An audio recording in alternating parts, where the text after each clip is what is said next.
السلام عليكم ورحمة الله وبركاته. اللهم صل وسلم وبارك على سيدنا محمد عليه أفضل الصلاة والسلام. هنعمل مع بعض كبدة اسكندراني وسندوتشات لزوم العيد. بدل ما نشتريها هنعملها بطريقة حلوة، وأسرار الكبدة بطريقة حلوة وخطيرة. أنا معايا كمية الكبدة بتاعتنا. لازم يا جماعة تبقى متقطعة كده، بصوا شرايح كده، بنقول عليها عصافير، بنقول عليها عصافير. بصوا شرايح كده عصافير.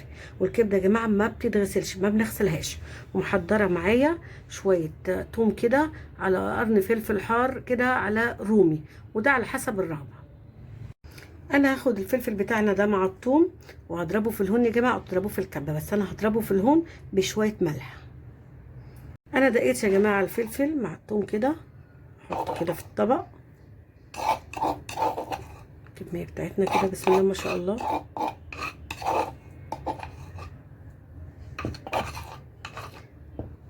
بصوا بقى يا جماعه، انا محضره معايا توابل ايه.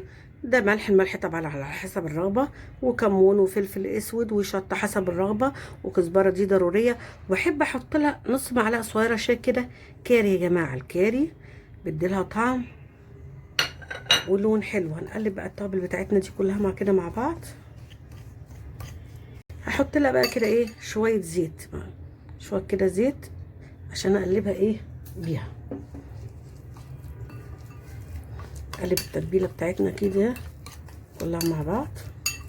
انا قلبت التتبيله بتاعتنا كده، التوابل مع الثوم. هاخد كده نصها، انا هفضيها في حاجه اكبر عشان اعرف اقلبها كده، عشان هقلبه مع الكبده واركنها شويه. انا هحط كده في طاسه عندي شويه زيت كويسين، شويه كويسين كده كفايه. هما بيكتروا فيها الزيت، لكن كده بالنسبه لي كفايه، الكميه دي كويسه. هحطهم بقى يسخنوا. انا الزيت بتاعي سخن، عايزاه يسخن كويس قوي. وهنزل كده ايه ببقيه الدقه بتاعتنا. ريحتها خطيره ما شاء الله، الله اكبر اللهم بارك كده. وابتدي ان انا كده ايه اقلبها. عايزه اشم ريحتها، اشم الريحه بتاعتها.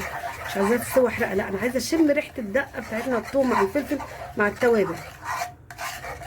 بصوا كده الثوم شميت ريحته، مش ريحه كبده ما شاء الله، الريحه اللي احنا بنشمها مع التوابل. هبتدي انزل بقى ايه وهي سخن كده الكبده بتاعتنا. هنقلب بقى كده الكبده بتاعتنا. شايفه شرايح رفيعه، وكل ما تبقى الشرايح رفيعه تستوي اسرع. هي مش هتاخد 10 دقايق على النار، من 10 دقايق ل 15 دقيقه. قلبها كده في التوابل. اول ما حطيتها بسم الله ما شاء الله على الريحه. بصوا يا جماعه الكبده بسم الله ما شاء الله الريحه تحفه. هنزل عليها ايه بقى بالفلفل، كميه الفلفل حسب الرغبه اللي انتوا حابينها.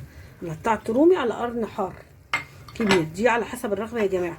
واقربها هي كده ما خدتش 10 دقايق، عشان ايه تبقى طريه. انا قلت لكم من 10 دقايق لربع ساعه. ريحه تحفه. جبنا عربيات او سندوتشات الكبده وعربيات الكبده والمطاعم عندنا في البيت. في حاجه بقى يا جماعه انا هحطها للكبده. بصوا ده خل. انا هاخد كده معلقه واحده خل كده بالغطا. بصوا بس كفايه بالغطا بتاع ازازه الخل، واقلبها. هتشرب يعتبر الميه اللي هي نزلتها دي، وخلاص كده هقفل عليها. الكبده بتاعتنا يا جماعه خلصت. انا جايبه كده نص ليمونيه، عصره ليمونيه كده عليها. وهنبتدي نعمل السندوتشات، احلى سندوتشات انضف من اللي احنا بنشتريها جاهزه. بصوا بقى يا جماعه، انا جايبه فينو بسم الله ما شاء الله، حفله فينو اهي سندوتشات ومفتحاها. ابتدي بقى ايه اعمل سندوتشات عادي اللي احنا بنشتريها اهي. بسم الله ما شاء الله، شايفين الله اكبر اللهم بارك كده. شايفين احنا بنملاها، هما بيحطوا ايه حاجات كده عينات كده. وادي واحد تاني معاكم فتحيه اهو ما شاء الله.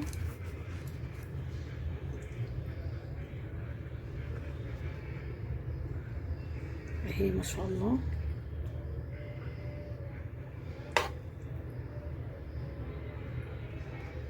اهو ما شاء الله. هكمل بقى بقيه كل السندوتشات واوريكم الشكل النهائي.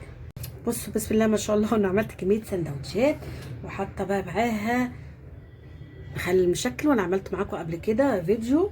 وطبعا فلفل حراق زي ما احنا بناكل بالظبط من بره من المطاعم، والطحينه.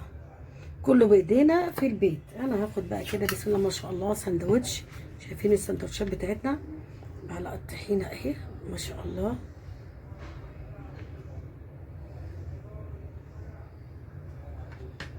بصوا بقى ما شاء الله بجد تحفه تحفه.